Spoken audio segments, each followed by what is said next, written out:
Je suis aujourd'hui avec Sarah Soquet pour ce livre magnifique que j'ai adoré, les 1000 livres qui donnent envie de lire. C'est magnifique et un résumé de beaucoup de livres, de 1000 livres qui vous donnent envie de lire, avec des interviews, avec des passages en particulier, par exemple sur le lien entre la littérature et les animaux, enfin beaucoup de choses. Alors d'abord, bravo pour ce très bel ouvrage. C'est un ouvrage que j'ai absolument adoré, que je vous conseille évidemment de lire. Alors c'est un projet, comment est-ce que ce projet il est né? C'est un lien avec votre profession aussi. Voilà, comment est-ce que ce projet est né? Alors, ce qu'il faut savoir, c'est que les 1000 livres qui donnent envie de lire, c'est le 3e tome d'une collection. En fait, Glénat a commencé par les 1000 chansons préférées des Français, après les 1000 films cultes, et donc le 3e a été consacré à la littérature, et Glénat m'a contacté pour le faire, et j'ai adoré faire ce projet. Et l'idée, c'était de parler surtout pas des livres qu'il faudrait avoir lus, ce qui me gêne beaucoup, et puis je vois pas en quoi je serais légitime pour le faire, mais parler vraiment de livres qui pourraient donner envie de lire et qui permettraient de rentrer dans une œuvre, dans l'esthétique d'un auteur.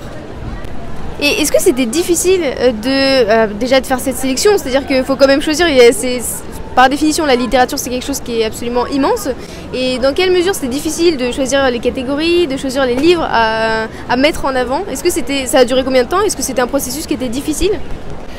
Alors le livre est structuré en 12 catégories, il y a 3 grandes catégories: plaire, instruire, émouvoir, et à l'intérieur de ces 3 grandes catégories vous avez différentes petites catégories comme les livres qui font voyager, les livres qui font rêver, les livres qui documentent et témoignent, ou les livres qui vous bouleversent.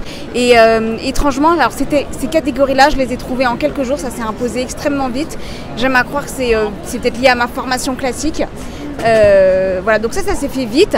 Après, il y a 2 choses. Ce livre, c'est à la fois un parcours personnel et un livre finalement assez autobiographique qui raconte la lectrice que je suis, parce qu'on y retrouve vraiment mes livres de chevet et les livres que j'ai lus depuis toujours. Et puis j'avais des consignes assez précises données par Glénat. On voulait des livres de tous les pays, qui soient à la fois populaires, élitistes, avec des thèmes très différents.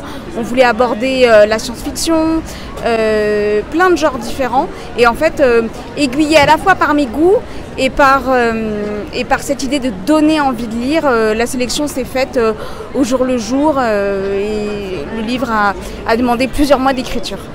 Alors, petite question, ça doit être difficile, mais c'est quoi votre catégorie préférée dans ce livre-là, en tout cas celle où vous avez pris le plus de plaisir à recueillir, à faire ces résumés? Alors, il m'est difficile de répondre à cette question. Je tiens d'ailleurs à dire que dans le livre, il y a mes 20 livres préférés, et que quand j'ai fait ma liste des 20 livres préférés, ils étaient à peu près répartis dans toutes les catégories. Je pense néanmoins que la catégorie que je préfère, c'est les livres qui éclairent, qui parlent en fait des livres sur le discernement, et comment est-ce que la lecture d'un livre va vraiment vous aider à faire des choix, à mieux comprendre qui vous êtes. Et du coup c'est difficile évidemment, j'ai vu, je crois que c'est page 9, il y a la liste de vos 20 livres préférés. Est-ce que quand même, est-ce qu'on pourrait avoir 3 livres que vous préférez, ou c'est très difficile d'en choisir 3 sur les 1000 que vous préférez? Alors dans les 20 livres préférés, il y en a un que j'adore, c'est Stoner de John Williams, qui est un livre extraordinaire, un peu culte et encore un peu méconnu, qu'il faut absolument découvrir, sur un prof de littérature dans les années 1950 aux États-Unis. C'est un livre bouleversant et un hymne à la lecture. Ça, c'est la première chose. Le deuxième, il y a Le Petit Saint de Simenon, qui est un des plus beaux Simenon, et pourtant j'aime pas beaucoup Simenon. Et ce livre-là, c'est un livre sur la peinture, la résilience et comment on se construit à travers l'art. Voilà, Le Petit Saint de Simenon, qui en plus est pas très long, très accessible. Donc vraiment, je le recommande. Et puis, en 3e, je dirais Guerre et Paix, que j'adore et que j'ai découvert parce que j'avais vu la série de la BBC, qu'avait faite la BBC il y a 2-3 ans. Et parfois, on me dit, mais est-ce que le cinéma, c'est bien, sachant que pour découvrir les livres, et moi, j'aurais peut-être jamais eu le courage de me plonger dans Guerre et Paix si j'avais pas vu cette série. Donc vraiment, je recommande parfois de passer par l'image pour avoir envie de découvrir le livre. Alors dernière question, est-ce que on voit qu'il y a de la littérature française, il y a aussi de la littérature mondiale. Est-ce que c'était justement un vœu de tout mélanger, de ne pas rester seulement sur la littérature française et de parler de toute la littérature? Tout à fait. En tant qu'enseignante, c'est vrai que j'ai une formation avant tout de littérature française, et dans les programmes scolaires, on est quand même très incité à transmettre la littérature française. Moi, en tant que lectrice, j'aime beaucoup la littérature anglo-saxonne. américaine, anglaise, canadienne, et je pense que ça se voit dans la sélection.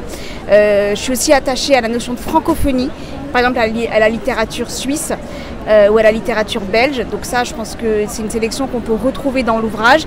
Et puis, quand on découvre la littérature chinoise, japonaise ou sud-américaine ou africaine, on voit que c'est un voyage qui nous propose en fait une autre vision du monde, de la lecture, un autre rapport aux mots, et ça c'est passionnant.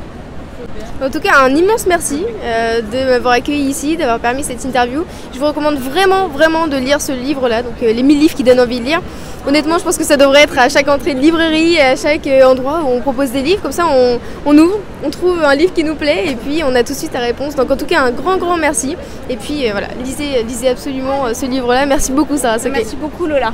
J'étais ravie. Merci beaucoup. Merci.